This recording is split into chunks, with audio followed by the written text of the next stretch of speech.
Going to go ahead and start, and Ms. Luke will join us as soon as she gets back in. But let's go ahead and stand for a moment of silence, followed by the pledge.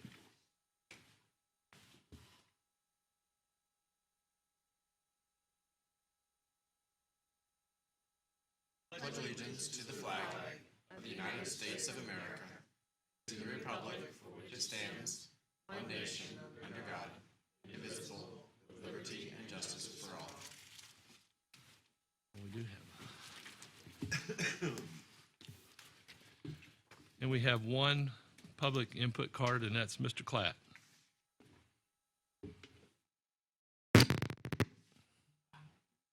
Drum roll. I like that. Nice drum roll. Good morning.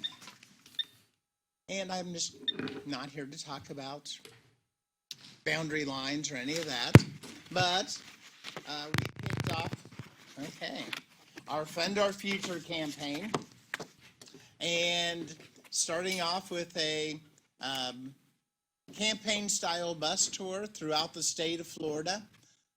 Right now, this week, we're in the Panhandle talking to students and teachers, and the bus tour will culminate. It's a campaign-style bus tour culminating at the legislature on January 13th, the day before session starts, so our legislators will know our education needs funding. The DeSantis proposal for new teachers put about $600 million on the table for education. So we're going to squabble over the amount of money. So we would like to have you join us January 13th in Tallahassee for a rally and tally the day before the legislature starts. There will be thousands of teachers from throughout the state, and we would like to have you join us. Thank you. Thank you, sir. All right, moving forward under our topics is the number one topic of the day. You have 3 minutes. The attendance boundaries. I will try to keep that under 3 minutes, but I think it you never gotta turn has the timer before, off. so. Very well. Board Chair, Superintendent, and board members, I appreciate the opportunity to come before you today and talk about everybody's favorite topic, attendance boundaries. If you thought I would have any maps for you, I don't. We are just here to talk about the process for how we do attendance boundaries. Purpose for this boundary adjustment, obviously, we have a new school opening up, and we have a rebuilt Claremont K-8 coming up. So we want to look at adjusting those boundaries for those schools. We also have significant population growth coming in the South County, and we need to adjust for that. And obviously, we have some schools that we want to relieve as well. Sawgrass Bay and Windy Hill among the top ones. So, as we know, we have a new K-8 coming in the Four Corners that will open in August of 2021. The Aurelia Cole Academy will open at the former Claremont Middle School campus in 2023. And between those, we want to do a stepped attendance boundary process that basically affects both of those areas. So that's basically the entire South County. It has the potential to affect the entire South County. So all 14 elementary and middle schools, 4 municipalities, and the county. Now, it may not affect all of those schools, but it does have the potential to do that because, especially in the case of the Aurelia Cole Academy, you're taking a middle school boundary that's very large, and you're shrinking it down to basically the size of an elementary school boundary that is right in the middle of that area. So, so one of the things that we want to talk about, these are our guiding principles. No matter how we do the attendance boundary process, these are always our guiding principles. We want to have compact attendance boundaries. We want to minimize the effects on our students. We want to minimize our need to transport students. And basically, we want to make sure that we're balancing programs and socioeconomic factors as well in this process. So we just put those in there because we want to remind everybody what we strive for when we do an attendance boundary process. Our preferred timeline, we would like to have public communication. We like to have our attendance boundaries done about a year ahead of time so that parents have time to adjust, they understand what's going to happen, there's no surprises. They, they have time to put any childcare needs in place by the time school starts. So we like to give them a nice lead time on the attendance boundaries. So we'd like to have them obviously, they take effect when the school opens in 2021. We'd like to have board adoption really by the end of next spring, the end of next school year. So I've put a date of May 31st.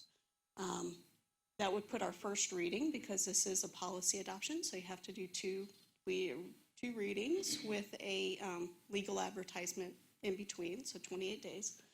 So basically, the first reading would be in April. And we want to have the public aware of what's going on no later, really, than March of 2020. So that seems like it's a long way off. It's really not when you start going through this process. So it's been 5 years since we last did an attendance boundary process.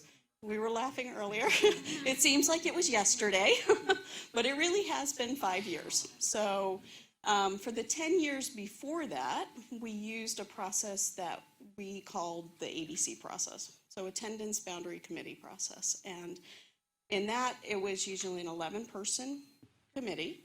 They were an ad hoc committee of the school board, so there were 11 appointments.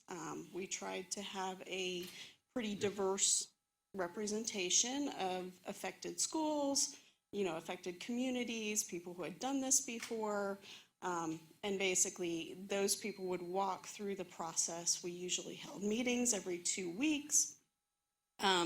It is pretty time consuming, but we would walk through that process, and we felt like we had a fairly good representation. In thinking about doing this attendance boundary process, I was really concerned. We have two different communities. You have the Four Corners community, which is affected, and then you have a large, potentially affected community in the Claremont, Groveland, Mineola area. So building a community of 11, or a committee of 11 people that would be able to address all of those and have full representation, I started to have some concerns about that. So, you could have people on the committee that ended up not being affected. You could leave people off the committee that really were affected. So since it's been 5 years, I thought, okay, well, let me look around and see how other districts are doing it. So I talked to some of our other districts to see how they do their attendance boundary process. Some still use the ABC. Some have moved to something that I'm going to call SWG for shorthand. It's a modified staff working group process, and that's really what I want to talk to you about, the differences between those. And I can't get your permission, but I can see whether you have any concerns, any questions about moving to that process. There is no board policy on this process. Obviously, it's a standard operating procedure, so we can change it. There's not a policy for it. So we talked a little bit about the Attendance Boundary Committee. It is, as I said, an ad hoc committee. They are subject to sunshine. Usually, we did not put principals on those committees, because then if they wanted to talk to their SAC and one of their SAC members was on the committee, then they couldn't necessarily talk in the same meeting. So, it was, there was some structure to it. But what the staff, on the staff working group, essentially the way that it works is that the core staff that works on attendance boundaries, so myself and my staff, and then the GIS staff, Will Davis, would develop options the same way that we do right now, and review those with a staff working group. So that staff working group would be representatives of all the affected schools. We'd probably start off with representatives of all the schools. It would be transportation, ESC, all of those people who are involved in the working process of the school. That staff working group would then narrow that down. They would vet all the different questions. Each member of the staff working group would be responsible for going back to their departments and, finding out what other information they need, kind of vetting those questions and coming up with answers. We would work to narrow it down to one option that we felt like was ready for primetime TV and would go. Now, at the same time that we're doing that, it's not like we would cut the public out of that process. So we would set up a attendance boundary website specific to attendance boundaries, try to make it very clear, whereas before we just kind of put all the information that we had on it. We would try to make it very clear about who was affected and how each of these things would affect those, and we would make that available to everybody. At the same time, as we went through the staff working group process, we would take public input, whether by email, written public input, through the website, on voicemail, or phone calls. They can talk to me, certainly. So we would try to make that as transparent a process as we can as we go through it, and try to factor in that public input as we go through. And then we would narrow that down to one option, and at that time, then we would go to a much broader public outreach option, where basically we were able to focus invitations to public meetings to the people who were actually affected. We would hold multiple public meetings in two to three different places on different days of the week. So, I think a lot of the complaints that we got before, we would have one public meeting.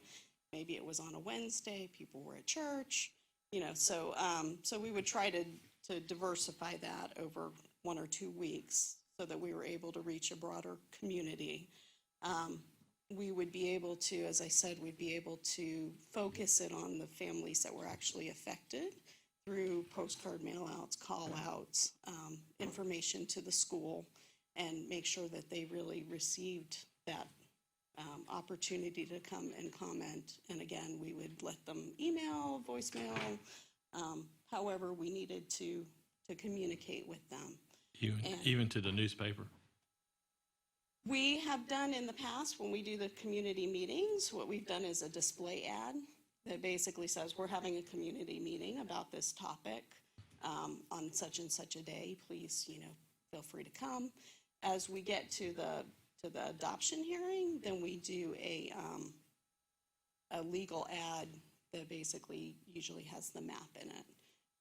I think when I first came, we used to do a legal ad that had the entire legal description for the different boundaries. I'm not sure anybody ever understood that.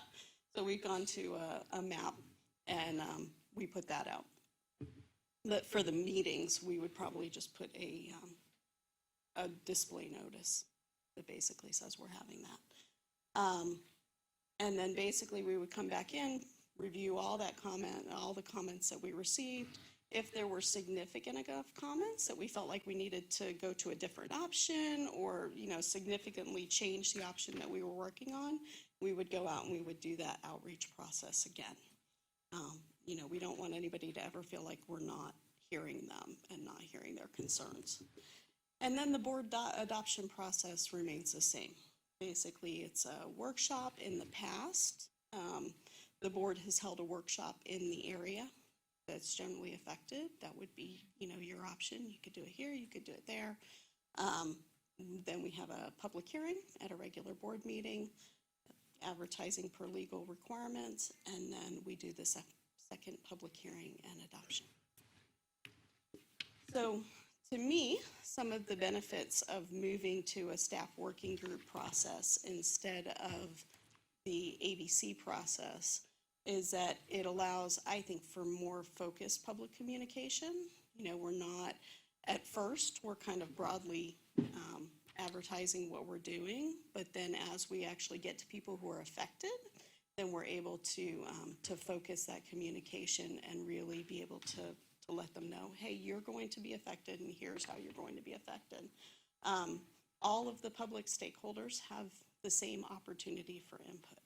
So, there's not somebody who's on the committee who's not affected, but meanwhile we have somebody who's affected but is not on the committee. Everybody's getting the same information. Everybody has the same opportunity for public input. It's, I think, streamlined. It takes a little less time, and quite frankly, it takes fewer staff resources. So, growth planning, I understand why it's happened, but we are down from 5 people to 3 people. So, that's a concern for me, frankly. And so that's the process. One of our working assumptions, and this is pending board approval, so I'm not saying this is going to happen, but we have discussed in the past closing Claremont Elementary or Claremont Middle for the construction of the Aurelia Cole Academy. That would happen at the end of school in 2021, so May of 2021. As part of this attendance boundary process, we would be rezoning some students. We would have to change that boundary for Claremont Middle to coincide with the boundary basically for Claremont Elementary and have one cohesive K-8 boundary. So some students from Claremont Middle would end up rezoned to Gray. Now there's a group that has actually asked to be rezoned to Gray for quite a few years. They're out by South Lake High School. Those students actually are zoned for Claremont Middle and would prefer, well, I won't say that they would prefer, but we have heard in the past that they would prefer to be at Gray. And then we are looking at options for basically where to put the students that then would come back to Aurelia Cole Academy. And one of the options that has been put out is to use Claremont Elementary as a swing school, essentially for 6th graders, and Windy Hill for 7th and 8th graders.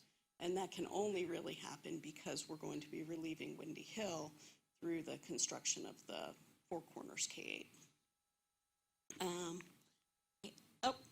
This is, because I'm a very visual person, this is actually, I just threw it in there because it's a way for me to understand what's going on, and hopefully it'll help other people kind of understand what's going on. Just each school, kind of what's happening with each school in each year, and I just really put it in there for reference in case it's helpful to you. So that was all I had on that particular topic. If you want to let me know what you think, whether you're, you can't tell me whether you're okay with it, whether you have any objections to it. Anyway, I think it's the proper approach that we've gone through the attendance boundary committee, ended up with 14 different iterations, as I remember. And I think that ultimately having the administrators engaged at each school is helpful where it wasn't before. And so they have intimate knowledge of their community graphics. So I think that this is the right approach. My opinion. I agree. I don't disagree. The only thing I think, whenever you guys were looking at the timeline and you're going to put it together, come up with something that you think, based on everybody's input would be purposeful, and then you're going to go out to get public communication, and then you're going to bring it back if there's significant changes. If there are significant concerns that come up, my only request would be that we hear about that prior to you guys going back to the drawing table. What's happening? About it this morning, and I anticipate that there will be questions. Mm-hmm. Yeah. Beforehand, So there are some things. Blessing. Right. Things that.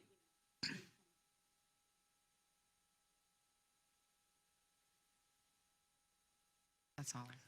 and that would be one of the key things there, just what you said about the busing, because of middle school doesn't have the same as elementary as what we're allowing right now. But also we don't have elementary writing with middle school, so we'd have to rewrite that as well.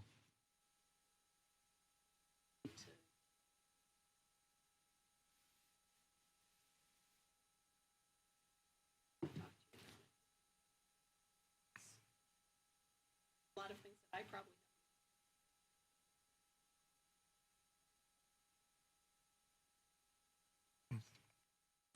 why couldn't we in advance already be We can. talking transportation? That And part have we that sorted can. out? I think that when we had the attendance boundary committee, the board was kept in the dark last second. So I think that us being engaged with this objection, maybe you can get some direction from us. Okay. That would be helpful. Okay. And I think as we go through, we definitely, because I think those are questions that are going to be really important to the parents when we do the attendance boundary process. So, before we go out for public comment, then I think we might want to have some answers on those things.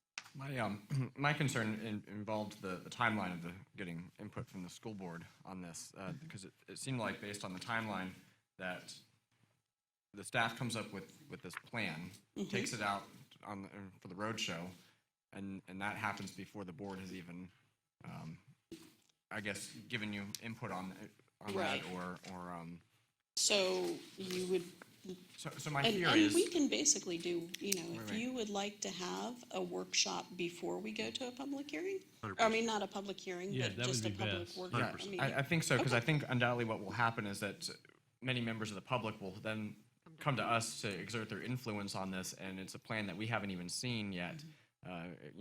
Well, I assume you'll probably distribute it to us, but we will not have talked about it beforehand, and so there might be some principles in there that maybe we don't necessarily Agree with. or maybe there are some of our guiding principles that aren't there. I go back to the nightmares of 5 years ago when the board literally drew lines across people's living rooms, and if the board says that that's not something we want to do again, then you all as a staff should know that before you draw up a plan that runs counter to that, and then you end up having to go back to the drawing board. So I think maybe some input along the way would be helpful to you all. I don't disagree. I would rather have any concerns, any objections aired before, we get to that point, and then that makes us more effective when we go to the public. And I also think that because what's being affected is Mr. Todd's, I'm going to be looking for light direction. Okay. So but you don't have to be talking to all of us. Right. Okay. We can certainly build that into the process. But as a guiding principle, we don't want to cut houses in half again. I'm just saying. We won't do that. I'm on board with Mr. Dodd.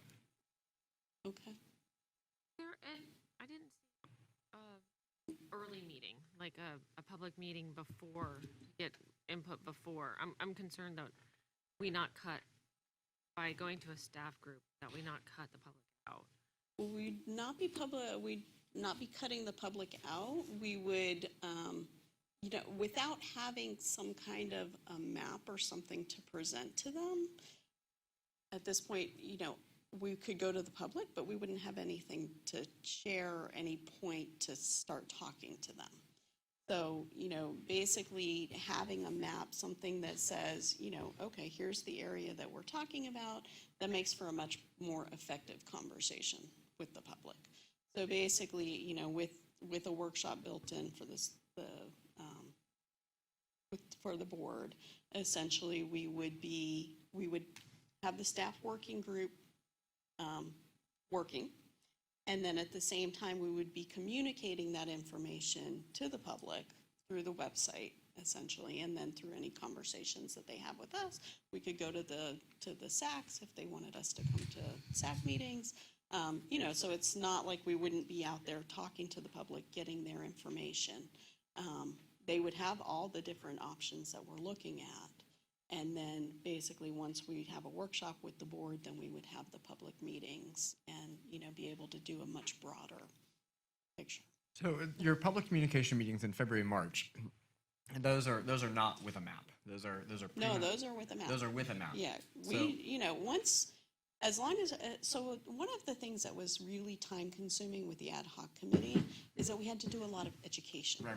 So the first, 3 meetings, essentially we were walking them through how the committee works, how, and basically all the different things that we talk about and all the functions of schools. And there was really a lot of education. Right. Without having to do that education and just being able to pull maps together, that's a much less time-consuming So process. thinking about the number of changes that are going to occur in the south end of the county in terms of closing schools, reopening schools, attendance boundaries,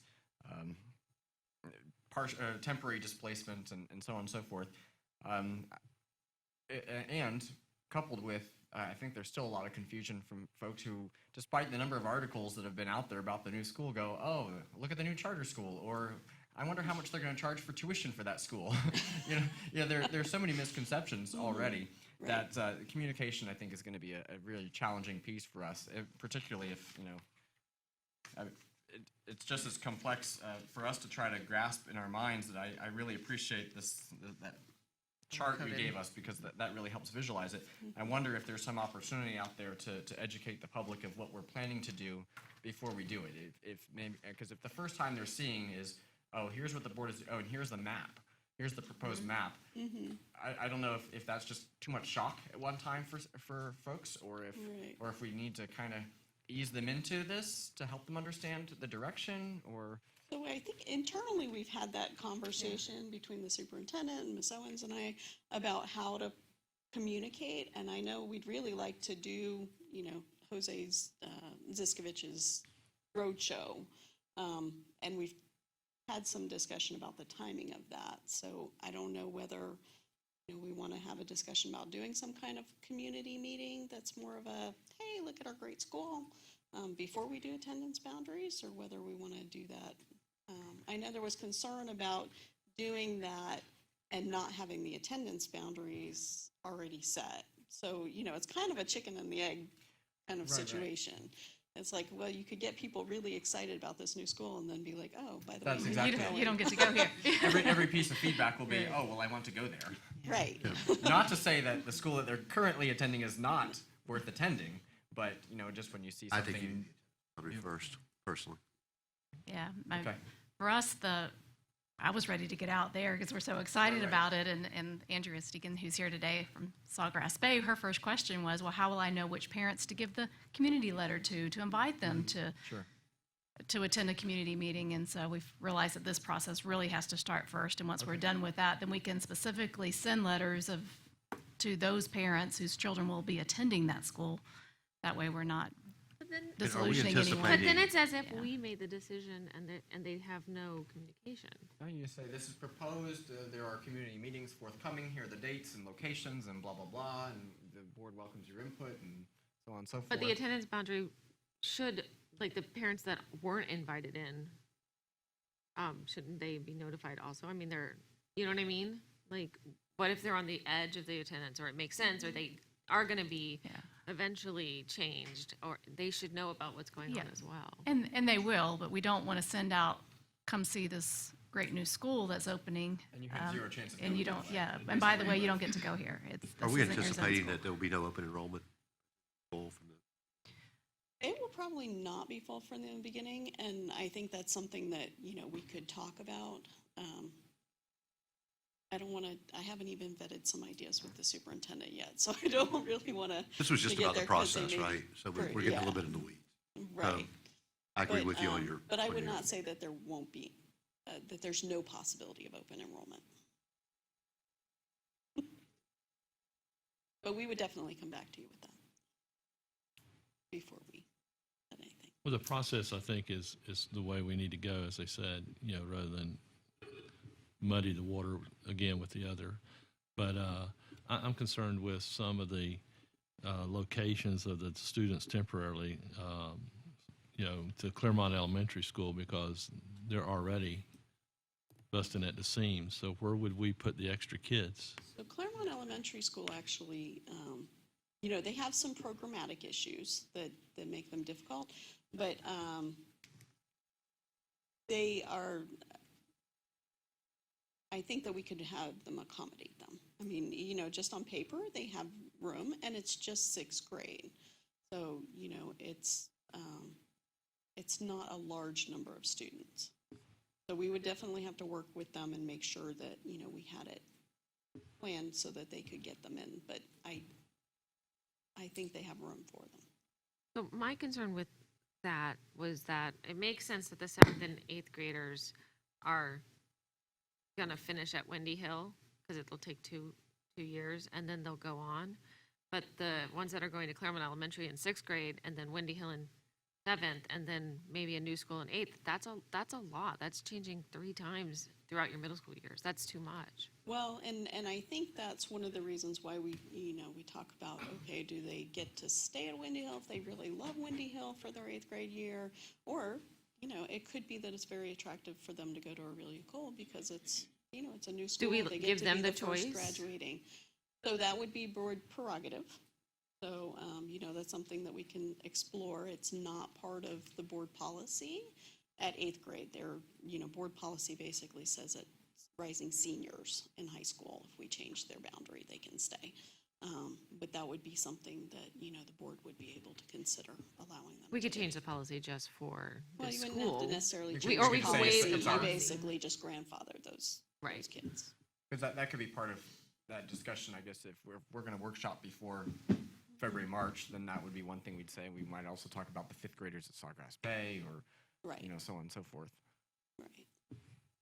And I think the prematurity of the process conversation is appropriate, but I know I've been out there, all the houses that are being built. Like, do you communicate at what point with realtors about, please don't mention that your kid's zoned for this school or this school because we're in the process of this? Do you know what I'm saying? Like they were saying, this kid thinks they're going to go here and they're building these homes, and so this is attractive to me because there's a new school being built, but then, oh, Right. you're not going to be in that zone for that school. Right. So just to have them on alert that over the next couple of months, you'll be making that And decision. I think that's a good idea. I'm not sure how to communicate with all the realtors who might be selling realtors- houses They there, have but I think you can do it through like the realtor, association. the Yeah. Realtors Association. We haven't necessarily made that push in the past, but I think it's a good idea. Yeah. Okay. Anybody have any other discussion? Did we have a list of who exactly? I'm sorry, my phone was going off. Who exactly is on this committee? Like you mentioned, transportation. Well, what The I would principals. do, right? What I would do is I would send something to the chiefs probably this afternoon, and basically say, which of your departments are important to be on there. Some of them are fairly obvious. Transportation is number 1, and then go to the heads of each of those departments and basically say, please let me know who's going to be on this committee or on this working group from your department, and put them on, and then that person would be responsible for either coming, doing a designee. I was thinking about it on the way here this morning about, where we would hold those meetings, what time we would hold those meetings in order to make it most convenient for everybody. But basically, that's how I would identify who needs to be on the committee and make sure that we have representation. Should we have any representation from the parents? Like maybe someone from the SAC committee? I mean, I know that sort of creates a hybrid. So, yeah, I think you end up having And sunshine then you go and away with legal what is issues. considered as a staff working group, and then you fall under the sunshine law under that. If we appoint, then it falls under the sunshine law, and then you have complications there. I think if we're gonna do this, then we stay with this with staff, and then we make sure that public is involved, when we have the meetings and things of that nature there. I think the general public opinion is when it comes just from staff, it's being given to you, put on you, versus being a community. Like if there's no community involved until a couple meetings, I'm just concerned, and I don't want to create the same kind of. It was a disaster sort of last time. It was, and it's not going to be pushed on because I'm assuming there's going to be more than one option. That's when you go out and get stakeholder input. But she was saying just one Well, boundary. once we go to the final public meetings, we would want it down to one option. But Oh, I before didn't then, understand if a representative from a school wants to take it to the SAC and talk about, here's 2 different things that affect us, we would, Well, I think come to before that If it's SAC one, meeting. if it's one straightforward, this is the way it should be, and it's mostly going to be data driven. That's how it was done last time. Some of the data may have been flawed, spoon fed to the ABC. But I think that if comes down to conflicting opinions between administrators who are on the ground versus staff, then 2 options would be appropriate, or 3 options to bring to the board. And we discuss the merit of each one. The same, in my opinion, would be, now it may be that we narrow it down as a board, because we're the ones going to have to live with it anyway. And then that's what. And we then, take to- and then begin to go on your roadshow.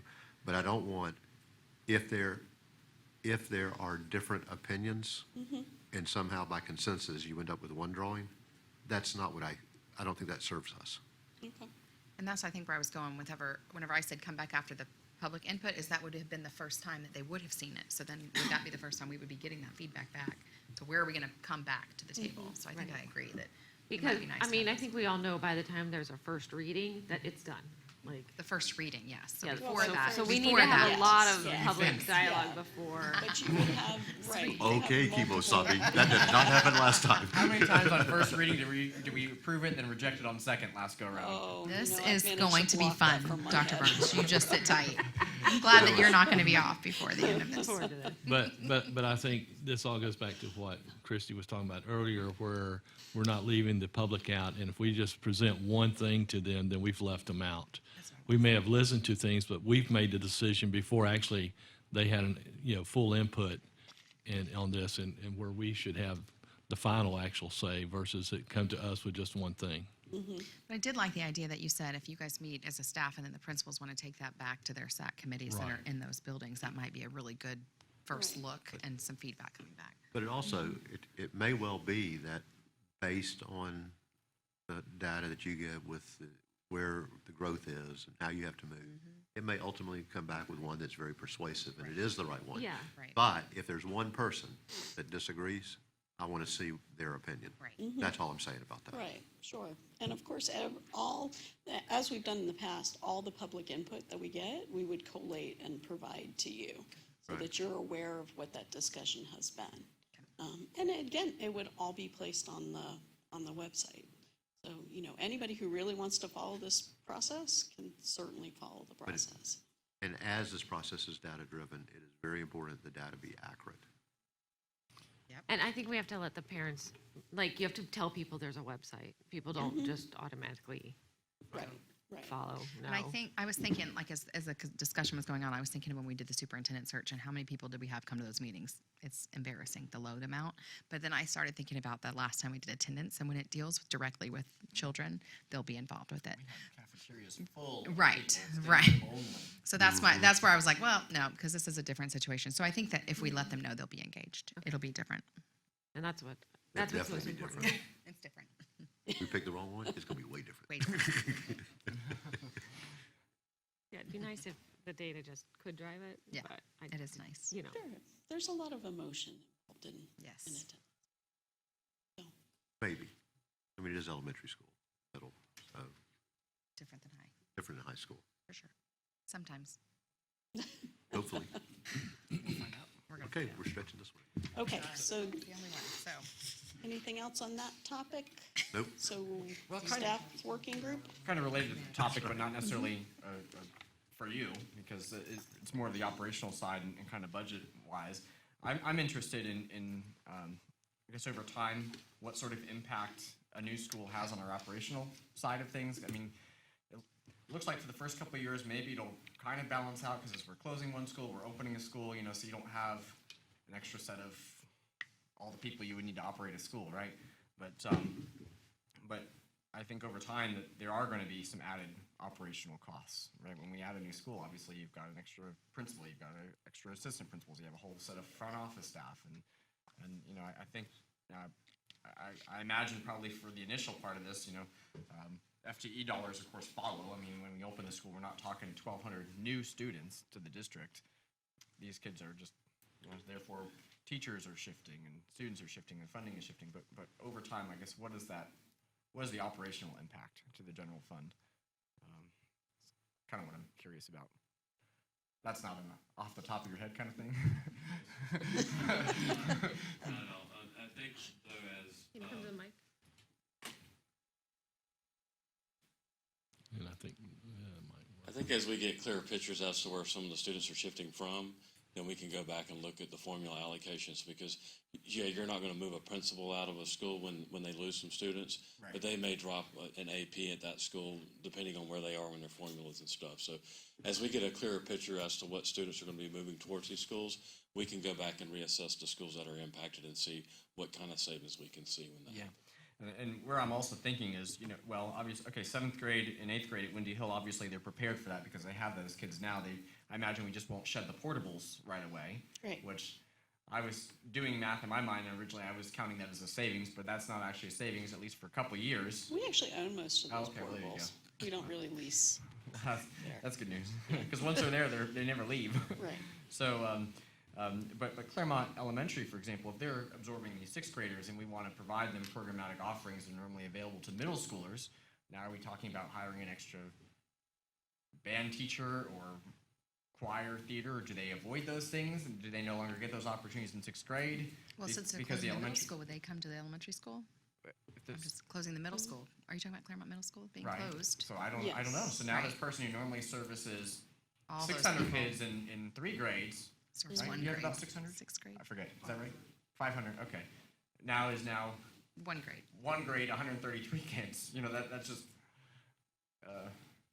Well, and I think that's, that's 167 not quite in my area. Right. So this is So, just kind of I the think operational that's things I'm trying right. to think about, because I know how tight our general fund is. Yeah. And so thinking about what are going to be these long-term impacts, and we need to plan for that versus the budget comes to us that year and says, oh, by the way, based on this school opening or closing, now we've got, even though the legislature dumped an extra $20 million in our backyard, we've got to commit 19 of it to this, So that's just kind of where I'm.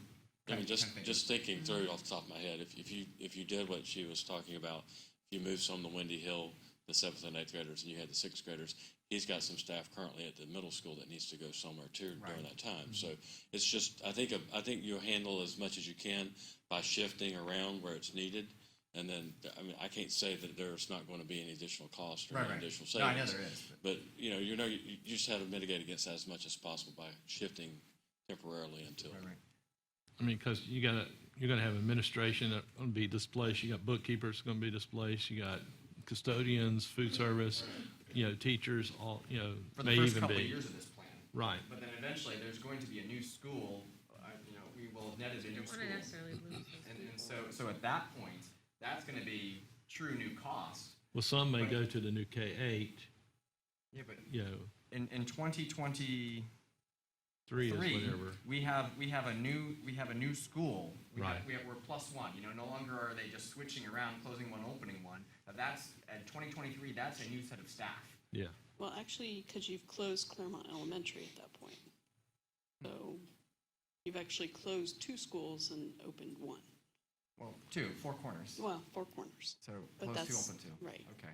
So 2025 then, when Mineola comes on board. At some point it happens. Yes. But just thinking about that 6th grade impact, there's going to be a cost to that, right? And that cost is going to come in 2021. Right. And so if we're not prepared for that, and we're looking at that the summer of 2020 when we're approving this budget in September, and the school's already open, that puts the board in a very precarious situation. And so that's where I just kind of want to try to forecast that ahead of time. So as we're going through allocations, you want to see that separated out, so we Yeah, understand the you need to impact look of at it. that. Because I agree, That's a huge cost. I agree. Well, and the new schools will be accommodated by the growth, that's, Right. so hopefully, and I've said it before, and I know y'all agree with me, these schools and the schools that we have, we're gonna be very competitive with these charter schools. Programmatically, we're gonna offer some things, and we do offer things that there's no way that they could offer what we're gonna be able to offer kids, and so I do think we'll see kids coming back. No doubt. That reminds me, one of the notes I had written down was about charters, conversion charters, and where I prompt this, again, is that I received another call from somebody who was looking at our website and looked at the map and said, okay, I'm going to go to, this is where my kid is zoned, bought the house in that area, and then was totally surprised when they show up at that school and they say, I'm sorry, we're full, you're not going to go here, and now you need to look at the secondary boundary, and this is where you're going instead. And they go, what? So they call me, and I say, well, the charter can tell you that they're full, and I'm sorry, there's nothing I can do about that one. But it goes back to these attendance boundaries drive me crazy for conversion charters. That in reality, when you go to the website, you should see what is your attendance boundary for a traditional public school, and then there's another map that you can click on to see what are conversion charters preference zones.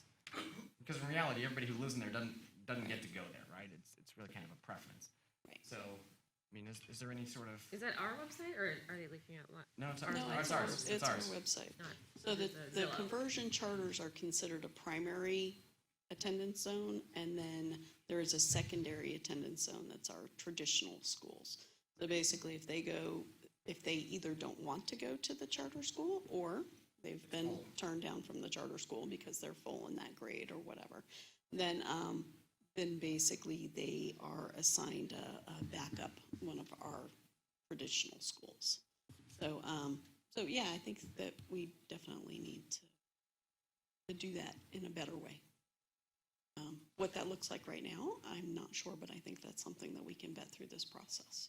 Is there a way to modify the district site when you look at an address and see what school for these that are going to be, is there a way to change the language and say, give them a heads up right now, attendance boundary change? So it doesn't say you're going to go to X school. It's a whole realtor's You know, we conversation, like could it's figure important, out, but we yeah. have that going in. But we have it So- on, if we have it on our site, Yeah, we've that's covered right. ourselves. Right. Right. So once we've set a new boundary, we could certainly do that for, once we have the new boundary. Because the problem is you could have an address that comes up and we could say, oh, by the way, you may or may not get changed. But, But could- once maybe we've- just set up for review, like whatever these zones But are. we could, we could because- certainly have a directional statement that says, when you go in to find my school, that says, by the way, we are contemplating attendance boundary changes. Please click here to get more information on that. And then once we have set a new boundary, then by address, we could say, oh, well, you are zoned for X school for this year. However, in August of 2021, that will be changed to, Right. whatever the other school is. We have the So- capacity to put all that language on an ad, if you just, don't you just search us, put an address in and it comes up with school? yeah, but And it's right there on that also screen where if you you're going to put your address, that's where you have the opportunity where you can put some text Where you can before put some click text, search. yeah, So you see that right, there's some sort of disclaimer. yeah. And there Or, may, or you could name just the schools that are subject to the change, because then if your address came up and it was Windy Hill. Windy you'd see Hill, that you'd it's- go, oh, this one I may want to Right. follow up on. Because the person that's looking may not be even dealing with a realtor yet. They may be in Ohio thinking about moving here. Right. we'll definitely, Will Davis maintains that right now, so I'll definitely have a conversation Have with some kind him of, about how we can do that best. Right. cool. Okay. Anything else on attendance boundaries? No one else? Okay, so we actually do have another topic. Oh, we do? It's under the same. Well, it's kind of related. So Claremont Elementary. Just so for orientation, so this, oh, you can't see that on there. The blue roofed building on the north end of Claremont Elementary is Building 18. We had our custody, we finally got the custody approval from the state. And because that building was built in 1995, it was not approved for demolition. The rest of the campus has been. It's an 8-classroom building. It's pretty nice. The classrooms are about 950 square feet each. And so when I submit an educational plant spot survey for the Claremont schools, then I have to have a viable option for that building on, what we're gonna do, whether we're gonna dispose of it through the city, we're gonna reuse it in some form, and so I know I'm gonna turn it over to Mr. Dodd. Bring him in there too. Because there was some discussion from the community about using that facility. There are, there is. Certainly, as you think about a school closing in the middle of a neighborhood or in the middle of a community, that is of some concern to the folks that live in that area. That is this building just going to run down? Are we going to bulldoze it and make room for townhomes, high rises to go in and disrupt the charm of the neighborhood, so on and so forth? And then you also have another group from that same community who says, well, this is nostalgic to us. There's a lot of history here. I went to school there many years ago. How can you just tear it down and forget that history? So there's been some talk down and really Claremont Middle's got the same kind of circles of groups talking to different people, but same kind of elements going on down there too. But with Claremont Middle, we've had a couple of meetings with some community members and involved the city as well, and kind of lobbed out the idea. Is there interest from the community? If y'all want to take it as a community center, that's been, I think, one of the most outcries from the neighborhoods there that they want to see as a community center. Now, certainly from our financial standpoint, we would struggle to just give it away, right? I mean, we'd be looking for something, I think, on that. At least I would be. 'Cause it's pretty good real estate. But this 8 classroom building kind of changes things a little bit because you can't just give them the whole thing. I know the superintendent's got some ideas of what to do with the campus. Yes. Yeah, it's really a blue roof. Right, and just for orientation, if on the south part over here to the east, basically, it doesn't really show up on there, but to the east so you see McKinney Park, actually we own that property and we Right. lease it to the city. Then there's the residential and commercial, there's actually several churches in there between those, and then we own the other block south of Broome and east of Bloxham, and that's where Title I and the Citrus Tower Wellness Center are. And so then the rest of it is Claremont Elementary. That building 18, is the bluish purple roof, kind of a pretty periwinkle.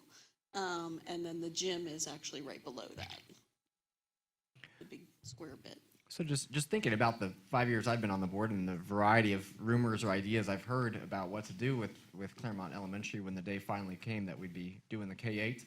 I've heard the idea that there'd be maybe a pre-K center. I've heard the idea that maybe the district needs more satellite office space. I've heard the idea that maybe community or technical education could use some south end presence. Certainly plenty of ideas.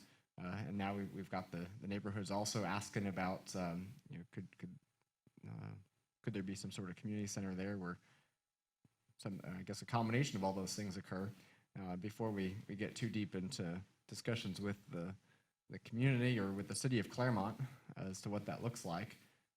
I guess kind of wanted to lob it to the board for some discussion. And maybe there's something that could be occurring in conjunction with some of our ideas, or if we decide that long term, maybe we decide that that property is just too important or too valuable that we really should not part with it. I guess that's something we should know too before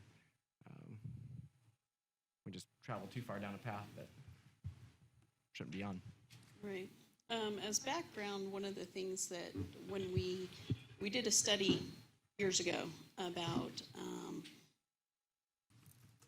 the South County satellite offices, when we first moved the maintenance complex to Mascot, we had done some studies in the area, and basically this is pretty much the center of South County for us. It is transportation-wise or traffic-wise, it is the most convenient to all of our schools. So, I think for a long time we kind of thought about, okay, well, eventually maybe we might want to do something there. But, we own 3 parcels, about 15 plus acres altogether. So I think there's some flexibility there as well. Well, thinking about being so essential for transportation, you said, have we given any sort of consideration to now we've got schools expanding farther and farther south. That means buses are driving farther and farther north to get to their lot. Right. Is there any benefit to storing buses even if they're not being maintained there, just so that they're not driving back and forth every day? I think that's something that we'd probably have to talk to transportation about. Right now, most of those buses are based at the Groveland site. And I know that they are pretty much maxed out there. Which technically, we have two Groveland sites, don't we? One on 27, technically, that's inside city well, limits of actually- Groveland and Groveland itself.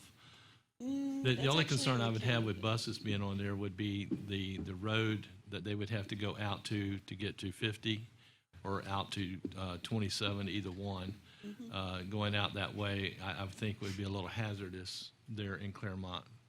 No wider than those roads are and the turns that they would have to Buses make. drive to that school every day. I know, but there's only a few. We would be talking about quite a few and trying to get out. I think he's thinking more just, staging kind of, but, and that's one of the things I think we're gonna have to look at on the new site in Four Corners is basically whether it's more effective to have some buses that are just there, except when they're being maintained. Because, we won't be, right now, they're going all the way back up to Windy Hill and they're kind of all over the place. But, that's definitely one of those things that is a consideration. I know Will has said multiple times, oh, you need to give me bus parking spaces. Well, I already live pretty far south, and this new school is like 20 minutes even further south of me. So Right. that is like almost as south as you can Right. get. And so far, it hasn't really been as much of an issue because they're, the way that we stage it, they're coming down, they're getting the kids and going to Sawgrass Bay. Right. Then they're going back around, they're getting the kids to go to Windy Hill, they're going up to Windy Hill. Maybe some of those buses are going back down, or, no, sorry. Actually, I think they only do those two, and then there's a separate set that go to East Ridge. But how will that be impacted then with what we just spoke about with the schools opening and closing and, Right, transportation is gonna be an interesting right? process for It's figuring just this bizarre out. to me that all these buses, and I don't know the mileage, how many miles it is, even from like East Ridge High School to the Groveland lot. But if that bus was closer, and let's say you're saving just 10 miles a day, multiplied by how many days, Right. each way. Is the community going to want to have a? Well, no, like nobody's bus- going to want a bus. Well, I'm I mean, not we- saying that you put it right there or necessarily, or, We put it somewhere else? it's more so the talk about staging, I think is a conversation But worth don't having. they already, isn't between, if you're looking at the blocks on Highland and Broome Street, doesn't staff park along there? That's like a parking lot anyway, and do they They park there do. for events and stuff? I They're- don't know. they're I know it's not a personal. bus, but Actually, Well, they park it's there just a smaller daily. area there. section, right, but the whole field's open. It would appeal to me because a lot of comments I get is there's no vocational opportunities. So I perked up with the Lake Tech connection and campus for education. It'd be nice if it could stay that. I don't know about the mentioned pre-K or something that was, but before a bus lot, I would be more inclined if we could do, particularly with all the complaints I hear that we don't offer any vocational, or there's no opportunities in South Lake vocational programs. Well, what I was thinking about also is if we could take what we have over there with the Title IX and the care facility and move it maybe over there to what looks like a purple roof in those buildings there or somewhere on there, and then get rid of all of that, and then eventually either we sell that property if we're not going to do something with it, or we do, you've got the whole field then open to it. And then if we looked at later, if we wanted to do a staging for buses, we'd have that whole area there. The only thing I warn us about the busing that if we do it even down at Four Corners is they're going to have to go sometime to fill Right. unless you put a tank there at that facility. And the problem with putting a tank on that facility is annually it has to be inspected and meet this and possible leakage and things of that nature there. And the cost is it warranted to do that versus them driving one day a week or maybe even 2 days a week because of having to go and refill? But then you've got the loss of fuel going and getting back to, which you're going to do anyway. So if that's the case, then it might be best to leave them where we're at because someone will fill up their tank there for them versus they have to drive it Yeah, there. but if they don't need to be refueled 5 days a week, then why drive 5 days a week to a place that, I mean, if you can just stay. I mean, it has pros and cons, but like I say, the end run You gotta do a is cost analysis. the cost analysis to do that. And that's, I think it's hard to to talk about this, not knowing what the district's needs are. I'd be open to you discussing with the chiefs and what are the needs and thinking about what Mr. Dodd brought up about some of these costs that we're going to be incurring when these schools close and and we're still have the staff we're maintaining or whatever, it'd be really nice to come back with some solid, like, this could be purposeful, this could be purposeful, this could be purposeful, to really have the conversation. Well, I can- I guess I'm a little confused because, I turned it off because it was making weird noises. So I'm a little confused because I know if we turn it into a bus lot, obviously we're demolishing. But like, isn't Claremont Elementary School the school we have to like sandbag every time it rains? I mean, if we're closing this school because it's so old and worn out, and is it even cost effective to keep the buildings running? Is the electricity cost ridiculous? You know, I mean, is demolition a better choice except for the one periwinkle building? So without any other, somebody else taking over the buildings or something like that, then I think generally, my thought was always we would demolish everything south of the periwinkle building. But there is interest. So, if there is other people who are taking it over. I mean, are the that's- buildings like of They're concerned. good enough quality? So, The gym is so nice. somebody's asked me that question. Basically, they were built most of them were built in 1963. They were last renovated in the early 90s when the elementary school moved in here. So, they haven't had anything done to them in over 25 years. The shells, they're solidly built, concrete buildings, but pretty much everything else. Well, the gymnasium had AC put in the last 10 They years. did put in AC in the gymnasium. But generally, for our purposes, they would certainly not necessarily be ideal. I mean, I very much like community outreach, but if we provide these buildings for community outreach, we're gonna be having to maintain them. No. No. What's the plan? So that would be, well, as I shared before, my sentiment is that if there's a group that is interested in it, then we're selling that. We're not going to maintain that for them. And I just don't know the district's in a position where we could just be giving away Oh, okay. school campuses, particularly one that's in the exact center of all of our South Lake schools. So that would be my sentiment. But before I couldn't just speak on behalf of the board and say no, we want $20 million for this or whatever have you.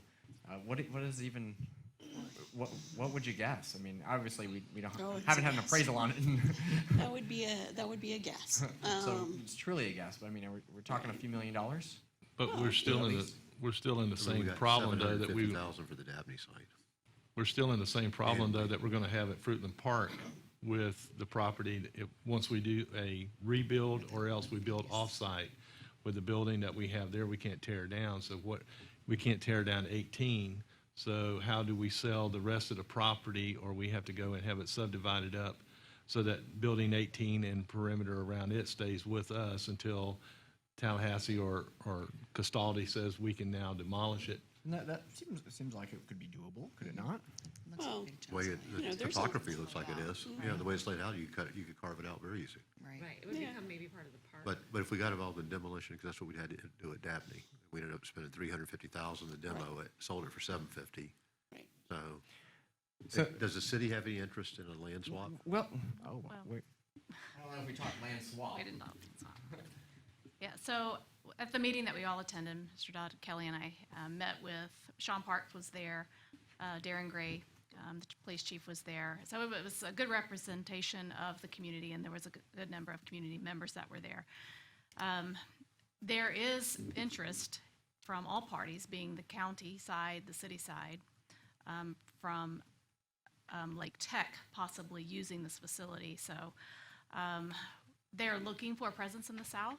So buildings like the periwinkle covered building, 8 classroom spaces, adult education. When you were talking about, we have no vocational education programs in the south.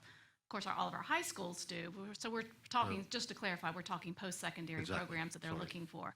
So following our meeting, I know Sean Parks and Diane Culpepper from Lake Tech did have a meeting. There is interest. They even mentioned to that meeting, maybe this is a legislative ask that the 3 entities would work on together to try to get a vocational program, adult education program in this facility. And then I've got to schedule a meeting with Diane Culpepper to go over. She and I are going to go walk the site, so she has a chance to see the facility. She's not been in it, but there is interest, and so I think that we'll continue to have those conversations. There's a meeting coming up again, and I don't know if you're able to attend. There was a conflict that night. It's Veterans Day. That they were hoping for us to have some conversation with the board. That was how we ended that meeting, was we would have some conversation to see if there was interest in selling the property, or if there was any other ideas that the board had for the property, and if not, then we would come back with some recommendations, which I think that's probably the one has taken the most legs, has been the vocational center. If Lake Tech feels as though the renovations to the building is sufficient to be able to accommodate some programs that they might be interested in having down there. So if that is something to pursue, then we can come back with that. The other thing that they really want us to look at is like a Boys and Girls Club. And I know, Mr. Mathias, you were intimately involved in some of those in the past, so I don't know what the connections there are, if any. I don't know I don't know how the Boys and Girls Club actually attains buildings and sites, but that was another thing that they wanted us to look into. But And right now, they're meeting, their space in Claremont is completely on the other side of town. That's really not in a walkable distance for anybody who goes to there. So, they're You're talking about as a Boys and Girls Club? That's right. So there may be interest in them moving facilities because they're meeting in a city owned facility now. So There is interest. So before I guess the first question it seems to be is, do we need to retain this for district interests? And if not, if we've got an interest in selling it, then we would, I guess start to have those sorts of conversations. But if we're going to sell it to somebody who is low on their budget, then we don't want to just tear everything down and say, here, now you have a vacant piece of property. Amen. They might say, well, I know these buildings all need renovations, but that's better than having a field. Right. And then, as they... That we have to maintain, by the way. Right. So, and whether or not we split it, I guess I'd be interested to see where this Lake Tech conversation goes. I would take that one. I would take that one all the way first. Yes, I agree, because CTE programs is more, I was just hit this past Friday night at Taveri's homecoming by some business owners, and they're like, we need more shop programs and things in our schools. And one of the main things they said was, we need people that knows how to read a tape measure. So But I keep told in them, mind, this is not us. This is right, Lake but, Tech. right.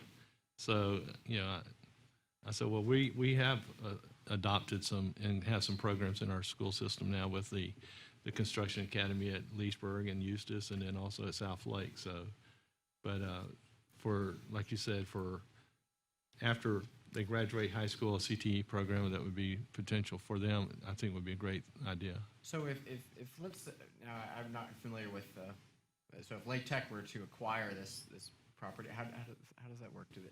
They're a conversion to Right. there, right? So we still We, own it? we, maintain we it? would still own it, is the way I see it. What's that? We would still own it. Just like Lake Tech. So Why we're not? maintenance No, ones? we Why could not? sell it to them. We own the property that they're on, the Lake Tech and the facility that's been called the sheriff's facility over there for some time. That is all owned by the school board of Lake County. If they bought property with their excess money that they've saved over the years, it's the same deal as Mineola Elementary was doing, then they can buy their own property and then that property becomes theirs. But essentially, they are different in that they don't get FTE. Well, They don't have. from my I don't know where they understanding, would get the money to be able But to if buy they the didn't have the property. money and we owned the building, it could be the same relationship as we have at Lake Tech. Yes.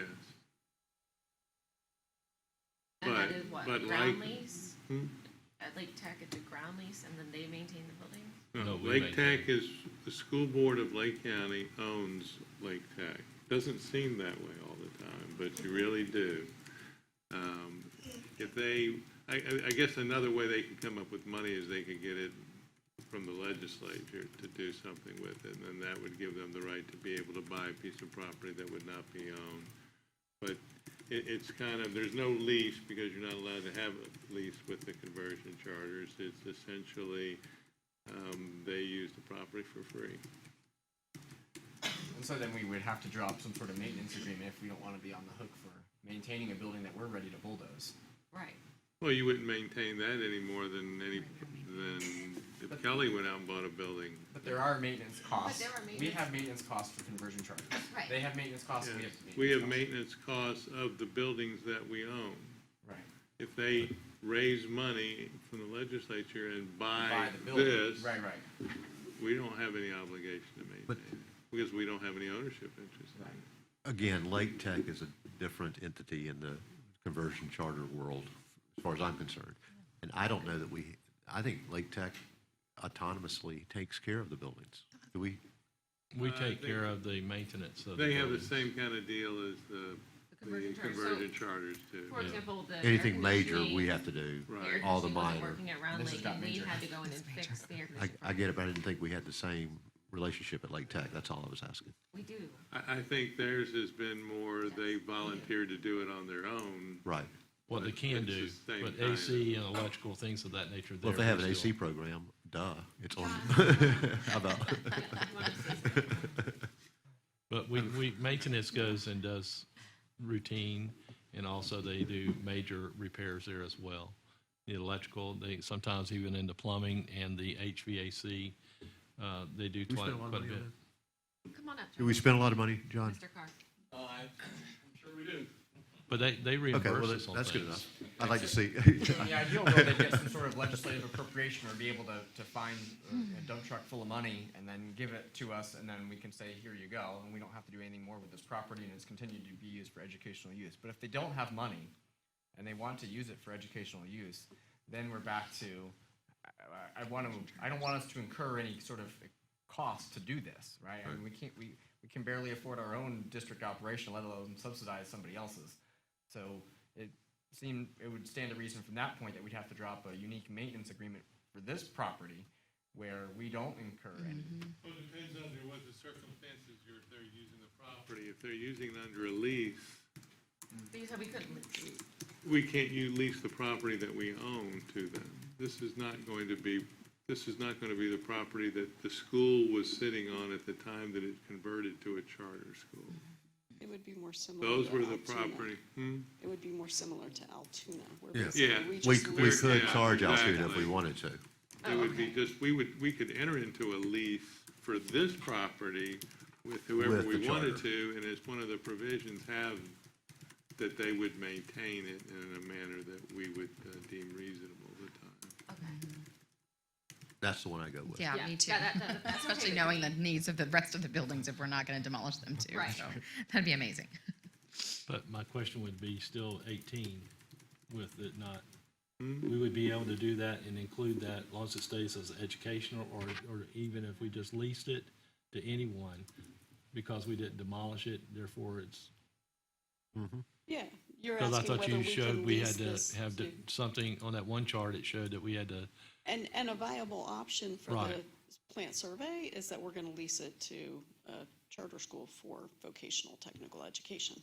charter You know, school, that but would be acceptable, or we're gonna provide vocational technical education. That would be an option as far as the state is But concerned. that's just for the one building, isn't it, Cal? Right. Yeah, the rest of it can be leased on whatever other terms you want. okay. The one building has to maintain some sort of educational Educational. function. Well, I No, it just could have be a to tell community the building, state, right? yeah, I mean, we could actually, so there's certain things that the state would approve, and basically it's, we're gonna provide some kind of educational thing, we're gonna use it for ancillary, we're gonna lease it to a charter school or a conversion charter school for vocational technical, we're gonna provide vocational technical, we're gonna give it to the community, we're gonna give it to the city, I mean, give, sell. But, you know, basically, as long as it stays within the purview of the taxpayer dollars, it's fairly easy to get state approval on that. You can't sell it to Burger King. Well, yeah. It would be much more difficult to sell it to Burger King. I do want to suggest, based on like what I heard the community talking about, like Dabney, you know, the word was like, well, and I don't know I wasn't here for the history of Dabney, but like, the word that I've heard is, you know, the school board just let it fall into disrepair. They didn't have the air on, so when somebody wanted to come in, they couldn't use it, and therefore it had to be demolished. I would ask that we sort of make a call now, like if we're planning on having these buildings leased out in some way, that we at least maintain a low level of air conditioning and some minimum level of maintenance, so that the buildings don't fall into disrepair. So we actually have a couple of years, because this school will be occupied until 2023. So, That's you true. know, so there is some time. My thing is that I have to submit something to the state for the educational plant survey, and I think, telling them that it's gonna be a vocational educational, we can always do another plant survey sometime between 2023, but I have to do one for Claremont Middle, basically. So, saying we're going to pursue vocational technical education on that site, at least for now, is certainly a viable option for that. Yeah, I think where this conversation also became pressing is because these community members are asking us for, what is the future? Are you going to, is there a district interest in continuing to use this property for something? Or can we start formulating what the plan looks like to try to take it over as a community center? So it seems, I guess, based on what I'm hearing from the board, and when I go to the next meeting to give an update, I mean, obviously I'm going to say we voted on nothing, but it seems that there are some conversations going on with Lake Tech to review the vocational viability as a site. Do you want me to organize a meeting with the Boys and Girls Club? I think that'd be helpful, because we had talked about, we had referenced them in our meeting with the city of Claremont, rather than talk Did they come to around. us? Huh? Well, Have they come to us about this property? No, they have approached me on multiple times, to include last week, which I haven't returned the call, to see if there's any opportunities to partner with us, but my comment to them, and the reason I haven't called them back yet, was merely to share, because I had spoken to the superintendent. They had some very specific schools they wanted to go into, and that we have no interest in that. So that was going to be that report. This will be a lot more uplifting when I go mere number and say there's maybe an opportunity in Claremont. So, yeah, I mean, we're talking hundreds of kids are within the walking distance of this school. So to think about having an opportunity for them to enjoy this and have a place to go, and that'd be great, right? And yeah. But make no mistake, they're coming with hat in hand. well, They're- but they're currently Right, renting. and that concerns me. Are they not That's renting not fair to the currently taxpayers. at Claremont's Arts and Rec Center? I mean, I'm sure they're not just giving them that space for nothing. You mean the city? Yeah. So, I don't know. But I ultimately, I mean, I'm not going to these people saying, here, we want to just give you a building. But I didn't know whether, if there's a long-term district interest in this property, then all these conversations are moot. We should just say, we've got a long-term vested plan here, and I'm sorry, but it's, a community center is not going to work out, or selling it's not going to work out at this time, versus if we're saying we as a district would have no issue with having some conversations to see if somebody wants to buy it, then I guess that allows them to start formulating these community people with the city, with the county, because the city's point is, well, they don't really necessarily have the budget just to buy this, but if it's in the city of Claremont, more than half the people using it are going to be county residents as opposed to city residents, and therefore, the county would maybe be supportive and help out in some way also.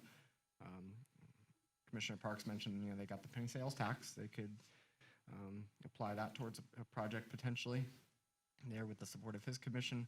So, I guess there's some future for some different things there. And I don't know that necessarily vocational education restricts the opportunity for also being a community center. So I guess we'll just tell them to continue conversing on the vocational side and keep us updated on Lake Tech and what that's progressing, how much they want. I mean, if they only say they want one building, then versus if they say they want the whole thing. And I will That's a have big difference. visited the site with her prior to your next meeting, so I'll have more information for you by then. And then I'll just encourage them to start doing a funds check and see what they can pull together, right? And I will say this too. My opinion is that the taxpayers bought and paid for that building already. And And so if it went for the benefit of the community and benefit of kids, that I am less inclined to be hung up on selling it as it becoming part of our contribution to that community. Whatever that looks like, but I acquiesce to you. What do y'all take on McKinney Park though? I mean, if we're gonna do all that over there where the school's at, why are we gonna keep McKinney Park? I really feel like this is a little bit premature, just because, I mean, there's so many options that Mr. Dodd just went through. And it would be really nice to have a picture of if the district needs the property, if Lake Tech wants the whole site or just the one site. So I think we have enough options on the table to bring back Right. to consider, but it's really difficult to Hypothetically. even say, this is what I want to do, just because I don't know what I want to do. I don't know what that. Well, I was just thinking, since we already have an agreement with the city, if they would be interested in just purchasing Right. that, Right, so that we go ahead and offer that at the Penny same sales tax. time. whatever. You know, I mean, if we're gonna do the other, then we have that option as well, and the city say, hey, yeah, we'll give you this much Well, why would money this- for it, you know? Why would the city say, I've already got a great agreement where I'm, Well, that lease is up in 2023. okay, well, there you go. That's impeccable timing. Right. Okay, but no, I agree. I think we've got some next steps to kind of talk about, to see how they shake out and then come back to the board with the verdict of all that and figure out how to proceed from that point. But, so I guess the ultimate takeaway is, no, the district is not married to the idea that we need to hold on to all of this property for future district use. Is that right? That there's no chance that we're gonna need that site as another school in the future? To other options and Okay. other uses. Yeah, I'm surprised that And we That need we- to keep that- exploring those. you really are okay with losing the property, like in such a valuable area. You know, I think there's still plenty of options In for it. I Southgate? mean, you know, if you have just even that. I mean, we still own that property on the southeast corner. So it's not, you know, even if the community takes over all of Claremont Elementary School, and that's 6 acres, so, you know, the likelihood that, well, who knows? Somebody could come in and want all 6 acres of it, but you know, there's some flexibility there. Okay. All right. Any further on this? Nope. Board member comments? I'm good. I'm good. Me too. Me too. Me too. I'm not. Superintendent? I've asked Mr. Roy to give us an update on our bus radios. If you remember at the last board meeting, Mr. Gamble, you asked for an update on that after a comment was made, and so he's going to come in during my comments and just give you an update on where we are with those radios.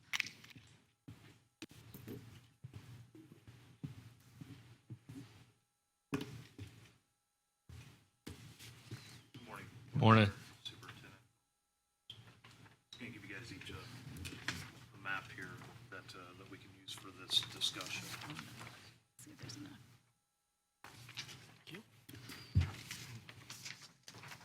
Thank you.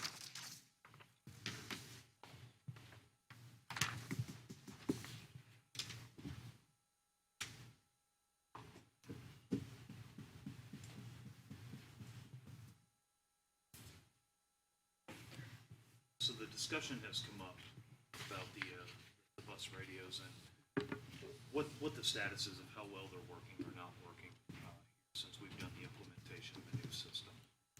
And in fairness to all involved, the superintendent asked that I would come and present to you exactly what it is that we're dealing with, the challenges that we're facing, and exactly what it is that we're doing to remedy the issue that we have at hand. So it was last year that about February, we had started the implementation for a new bus rating system. A system of such to cover an entire county is a process. It takes a long time to do. One of the things that has to happen is you have what's called FCC frequency coordination. So we had done an FCC frequency coordination by using landmarks or points of interest that we already had within the county, which would be our schools, to be able to build a infrastructure or a tower system per se, to be able to support the radio network. So by using those locations that we have, as you can see in front of you, you have a map, county layout, and the shaded area in that map is what's called a propagation study. So a propagation study shows that with the anticipated locations of a radio installation, this is going to be our coverage, what we can expect based on the tower heights of frequencies being of where the coverage buses would work. So as you can see there, we've got over 95% of the county. Now, think of this system much like a cellular phone system. Cellular companies are in the business in a profit-sharing marketplace. So as they have additional revenues coming in, they're able to build more infrastructure and a stronger ecosystem. So what we have here is we've covered the county with about 95%, with still some areas that are hit or miss. Just like a cellular phone company that's in that profit-sharing marketplace, you can drive pretty much anywhere in the county, drop a call. Okay. So we do the best of what we can with what we have available. So based on that propagation study of what was delivered to us by Motorola, as you can see at the bottom there, of the information, the data that was given to them, we move forward with this implementation to be able to build this system. Upon completion of the building of that system, we had found out that we were deficient in areas. And immediately upon the deficiency of those areas that we found in some of the northern end of the county, western part of the county, and then also over towards the Wekiva Falls area, with those deficient areas, working with the staff, the first thing we had done immediately is that vendor had provided us this radio that I'm holding in my hand. It's called a TLK. This is a handheld radio that is, it operates off of cellular band. Okay, so just like anything else cellular that you would purchase, there's a monthly subscription fee, et cetera, for that. Well, the vendor that we're working with is actually absorbing that cost. So those radios were issued, and over 100 of them were put throughout the buses and the route manager's hands, so that they then would be able to pick up the communication in those areas that were disparate. So that was a tentative plan so that we could then reconfigure to be able to figure out what the best way is going to be able to get these other areas of reach that we really need. So myself, with the help of the superintendent, have been working with Lake County Public Safety and to get an MOU in place so that we may be able to use a couple of their towers. So one of the areas that we have of what's going to help by their towers is their towers are up over 400 feet. So as you can imagine, anytime you start getting elevation, that elevation and that height will allow us to be able to then put like a greater umbrella coverage over the county. But what that does to us is that changes what we've already put into place for frequency coordination. Because we were using what was called business class frequencies before, and coordinating that with the FCC. Now that we're going to these towers that the Lake County Public Safety, EMS, fire, emergency, law enforcement are using, those towers we have to change to a different type of frequency band. So we have to go into what's called the public safety frequency band. So that coordination takes a little bit more time for multiple reasons. One is making sure that those frequencies that we're looking at, because of the tower height, they project for a longer distance. You got to make sure that we don't have the interference in other neighboring counties now versus just. The other part is making sure that those frequencies play nice with the emergency services equipment that's on those towers. Because the last thing that they need, and what we don't need, is for those frequencies to then interfere with the system that they already have in place. So that process is moving forward. We've secured 5 of the frequencies that are required to be able to do this. We still have 3 more frequencies that we need. And once we have those frequencies and we have new propagation studies, we have additional studies to make sure that the frequencies are not going to interfere with public safety, we'll be able to submit that plan to public safety to be able to get the MOU in place. And then once we have that, then we'll be able to transition the bus radios over to the new frequency spectrum in which we'll be obtaining. So that gives you a lot of technical detail of what's happening in the background to really say that we did have some deficiency. Immediately knowing that deficiency, we put something else in addition to what they already have in their hands so that they're capable of operating. And to this point, upon speaking with transportation, they've had no additional requests for the TLKs. And with not having any additional requests, we haven't put any additional out there from what the little over 100 that we had provided initially early on. I know some of the question that came up is about the towers. That the company that we bought all these radios from and that was doing the work, they didn't do a survey to see what they needed or what was there. That's what that propagation study is. So that uses the current areas of location we have to be able to make that propagation. But I'm talking about before. That's what that is. Okay, so they knew it. That- This was flawed. So this was, This is wrong. So I don't know that I could say that it's flawed. What it is they have to use, Motorola uses topography to be able to do that. And the problem is the density of the pines that are up in those forestry areas really absorb a lot of the signal. So I understand exactly what you're saying by flawed. They used the information they had to be able to create a study, and that's what the study came back as to. We could expect this coverage at 95% keep. Well, somebody owned up to it because they gave you those other devices at no charge. Right? Oh, so they gave us these at no charge once we found out that the system is not performing to that capability. So Yes. it's their problem. Yes, Okay. That's So all. has it cost us anything extra, them not being able to Nothing figure out that extra. there was trees? there is no extra no, cost. and at this actually, time. my understanding, the bus drivers really like those type radios there In a forest? because of the pickup that they have versus the other. But, Well, then why are we making it a big deal if they like those better and we got them for free? because, whether, they're not gonna stay free. Yeah, But we won't need them once we get the tower. Right. We won't need them Correct. either. Right. So, but we don't need to push either. Well, the thing was, from what I understand, is at the beginning of the school, there was said to be a test run that was not really a true test run, and that everything worked, and then it didn't work, and then that's when all this came into play. That then All what came into play? that they provided these new radios here as a temporary fix because the individuals that came to work on the radios and the buses did not do what they were supposed to do. And then so Motorola sent in their top people from Disney, from what I understand, to make this work. So I that's wish why it Kim was was a here disaster? because if we had an issue, which we do, if the vendor stepped up to the plate and gave us devices and not cost us any more money, Right.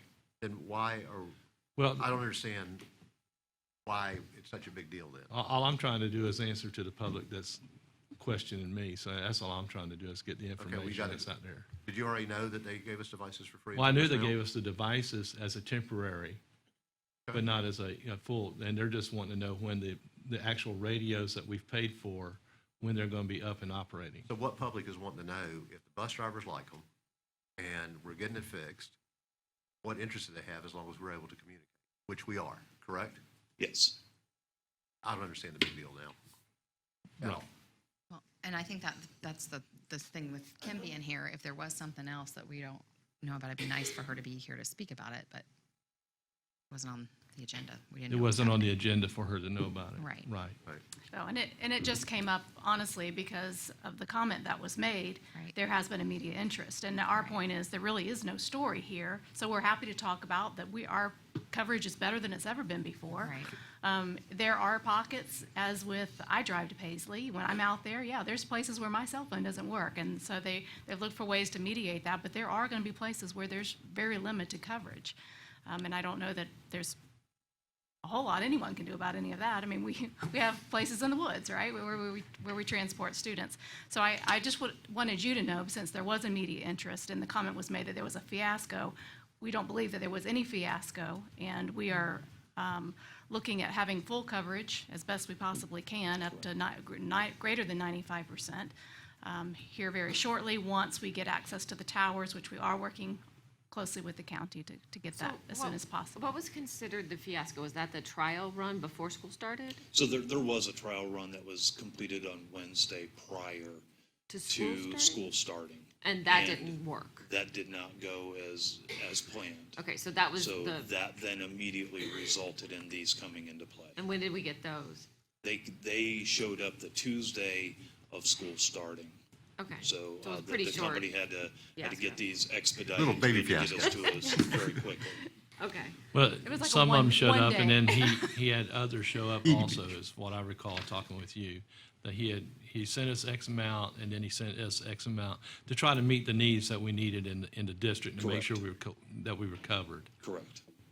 Right. And going forward, I know that we've got a lot of plans to spend a lot, the budget looked pretty hefty in that area. So they're aware of the coverage issues that we have in some of the other devices that we're looking at. And that's something that these towers being on the safety, the public safety channel, from what my non-technical brain picked up, that will be able to help with those issues going Yeah, forward. so the system is more than just a radio or Right. a walkie-talkie, as you wish. It's gonna give us the added ability to be able to communicate what's called interoperability with law enforcement. We'll have interoperability communication in between the schools and the buses that we've never had.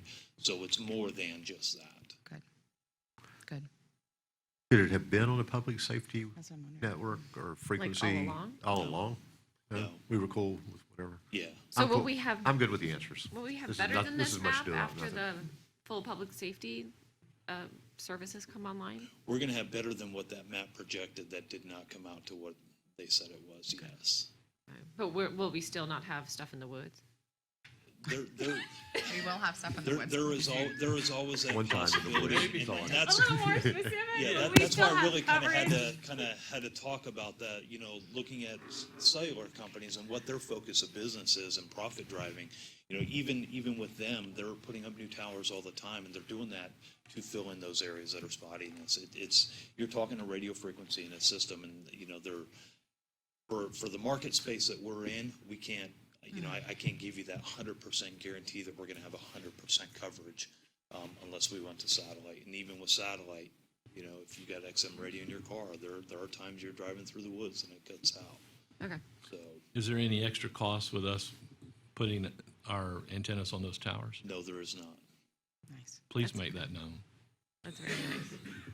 Please. Thank you. You're welcome. Yeah, I mean, it's a win-win there. Yeah. Yeah. it's great. And if there's any more questions, anyone can call us, obviously. 'Cause I know this wasn't advertised. Right. Great, thanks. Thank you. That's why it was under my comments, because it did just come up this morning because of the continued media interest about nothing, so. Right. Yeah. And the only other thing I had was I sent you all from Gray Robinson, his summary of the workshop. Is there are you good with us bulleting these items and getting them into our draft format and getting them back out to you? I didn't get any feedback on that. All right, then that'll be coming to you this week then. Are you gonna add the Lake County Schools initiative to that list? Is that, you There's just a mentioned maybe two- going to legislatures to try to get funding for that, or is that gonna be next year? It will not be this year. I think there's too many variables and too many. Sure. I was just I- curious, because you mentioned it, yeah. I'm like, okay, Well, and that came up from the other entities, Yeah. so I'm not sure how they we'll go forward. will with that. proceed with that, Okay. so. All right, that's all I had. Thank you. Mr. Attorney? Yes, I'm asked the superintendent to put on the next available space 2 items that have come up. One is Mineola's deeded, I take it from the email that it's past tense, deeded the property that squares off the Mineola conversion charter school to the school board, and asked if we were going to accept that deed, so I'll have that on the next meeting. I've also asked them to make sure they've cleaned it up so that we don't have to do something to it in order to accept it. Because I understood they had been storing equipment or materials or something, very little on it. Okay. The second thing is that the charter school, and I can't remember the name of the charter school, but it was the one that had the issue with the city of Claremont. Charter USA. Apple something. Yeah, I can't, that's the manager, but it's not the name. It was I can't- Apple, Seven Lakes. Seven Lakes Academy, maybe? like, Well, the that holding is school, Apple everybody- somebody. With one of those. That one. We got it. They are asking for an additional year to get ready to open the charter. So I'm going to be bringing that back to you at the next meeting. If you have any questions about it, I'll be sending around a little memo about it before the meeting. Have they found a piece of property? I'm assuming not. Are they entitled to that year by statute, or is this one that we have to give them? There's a could ask. issue Are they the one about we went to whether they mediation with? get another year or not. There's an The issue with it? statute's changed, so they're contending that that is in conflict. The fact that we put in their charter, you get this much time, you're not ever gonna ask for any more time, that's all you get. It says something to that effect in their charter. And now the statute changed from 2 years to 3 years prep time. And so there's now a claim that that's a conflict with that. Like I say, I'll have a memo for you before the meeting. Would the statute With the details. override a existing contract? If it's a conflict, it's not a conflict for me to say, well, you can choose from 1, 2, or 3, and you choose 1, 2, and 3 and put in, say, I'm never going to ask for anything differently, and then the statute says, well, now you can have 4. So, oh, we're in conflict because I didn't get 4. Is statute retroactive? Is statute retroactive?